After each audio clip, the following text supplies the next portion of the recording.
olen Kupianskis linnas, mis on Venemaa igapäevaselt pommitav. Olen praegu Orihhovi linnas, kõik majad on purustatud. Öösel sattus taas Odessa šahedide rünnaku alla. Hiljuti selgus, et selle 4 aasta jooksul olin kokku terve aasta Ukrainas. Seekord see oli kõige raskem. Заезжать практически на 0 будем. Так и не практически на 0. Сука. Да, такая движуха. Едем ли пока? Да.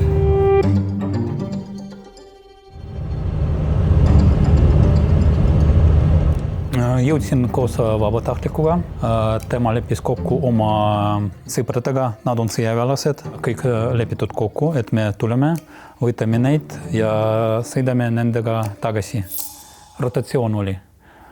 Ja kõik läks teistpidi.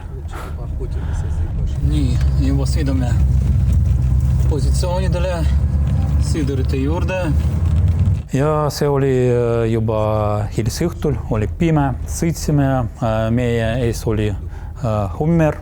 No, me практически на линии соприкосновения. Практически. Там есть. Короче, ми виїжджаємо на точку, де сьогодні будуть працювати хлопці і будуть їбашити кляту москалів. Тому дякую всім, хто чує, допомагає, тримаємо стрій. Короче, волонтери вже на передовій працюють. Слава Україні!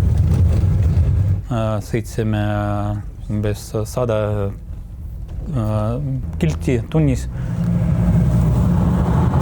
У нас окна приоткрыты, чтобы слышать. Вот как раз я прислушиваюсь, чтобы слышать возможное появление дронов.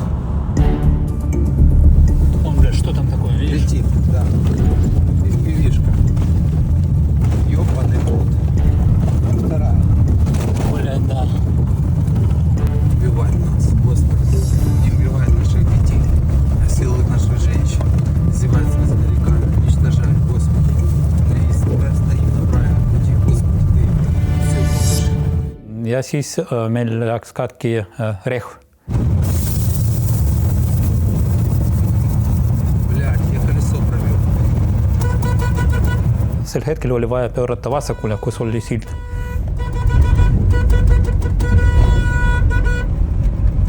Leidsime mingi garaaž, sest oli vaja seista kuskil, kus on ohtum. Ja peatusime, siis kuulsime plahvatust. Just vasakul, kus oli vaja sõita. See oli silt.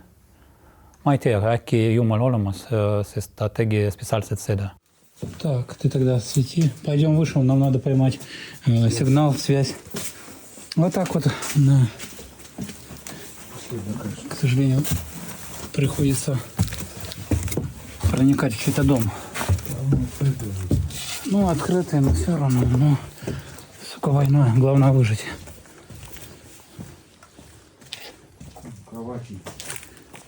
Она только начинается. Сколько времени, блин? Сейчас только 19:55. Пиздец, блядь, только начинается все. Ладно. Короче, ничего. Везли пацанам эти FPV-шки. За нами погналась FPV-шка. Короче, блин, дали газу, блин, вошел в проволоку. А он из-за пыли, ничего не видно за хаммером. Короче, пробили колесо. Сейчас запрятали машину. Сейчас сидим, вот дом тут. Получается, сейчас разрушено, хер его знает. Что это ресторан, блин. Сейчас закрылись, потому что минимум света надо, потому что все взрывается, кабы, куда мы должны были ехать, все горит. Я говорю, может, и с Божьей помощью нас и туда не пустило, что пробили колесо, и сейчас тут сидим. Может, даже нам не надо было туда ехать. Короче, сейчас выходим на связь. Жалко, что Старлинка у нас нету. Но Старлинк дорогая штука, волонтеры не могут потащить. Ühes kohas, kus ööbisime, terve öö lendasid FPV-droonid. No, see oli kuulda, et kuidas nad töötavad. Lennupommid 2 või 4 korda.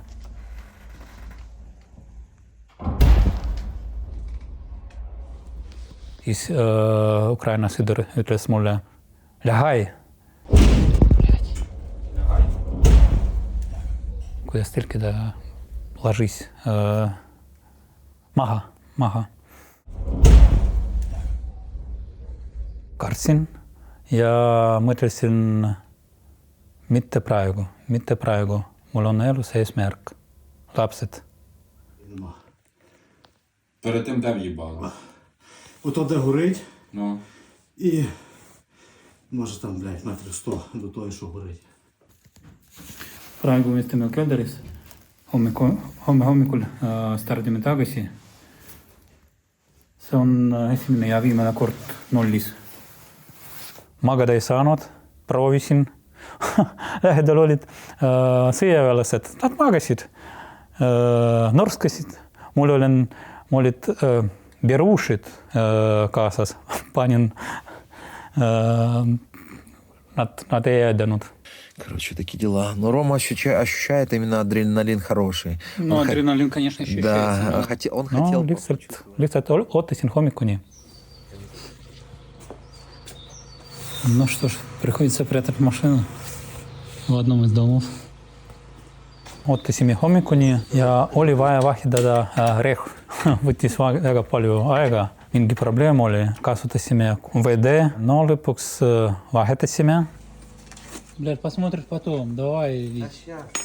Aga eesmärk oli vaja sõita sõdurite juurde. Nendel oli rotatsioon, et võtta neid kaasa. No kui tulime sisse, niimoodi on jälle droonide all. No mis teha?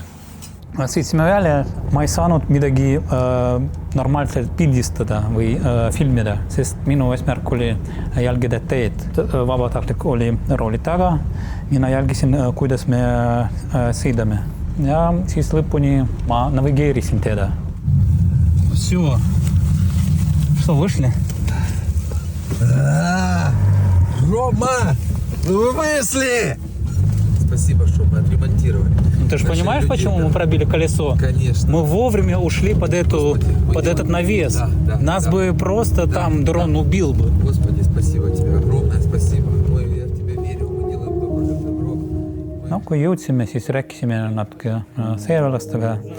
Viktori kaudu meil oli kontakt temaga kogu aeg ja otsustasime aidata, sest Ukrainas probleem. Vahepeal nad istuvad rindel terve kuu 2 kuud ja rotatsiooniga on probleem. Ja kuna vabatahtlik lubas temale, et ma aitan sind, sõitsime koos rindele. Puudu, no näiteks me võtsime palju, meil oli ravimid kaasas, söök, jook, seda on vaja sõduritele. Veesi. Rindejoonel mind midagi juba ei üllata. Puurastatud majad. See oli ilusad linnad, ilusad majad. Midagi ei ole enam. Nad seletavad, miks nad on rindel siiamaani, et kes teeb seda veel. Nad saavad aru, et uued inimesed ei taha sõdida. Aga need inimesed, kellega ma rääkisin, nad olid tõsised patrioodid. Nad tunnevad, kui nemad ei sõdi, siis ei sõdi keegi. Короче, если мы выживем, то Ромчик напишет историю. Короче, везли на позицию оружия, помогали пацанам, бухами же не влезла. И в пивишке вся фигня. За нами погнались. Ничего, ну, будем этот. Самое главное, что они знают, что мы живы. Это уже хорошо.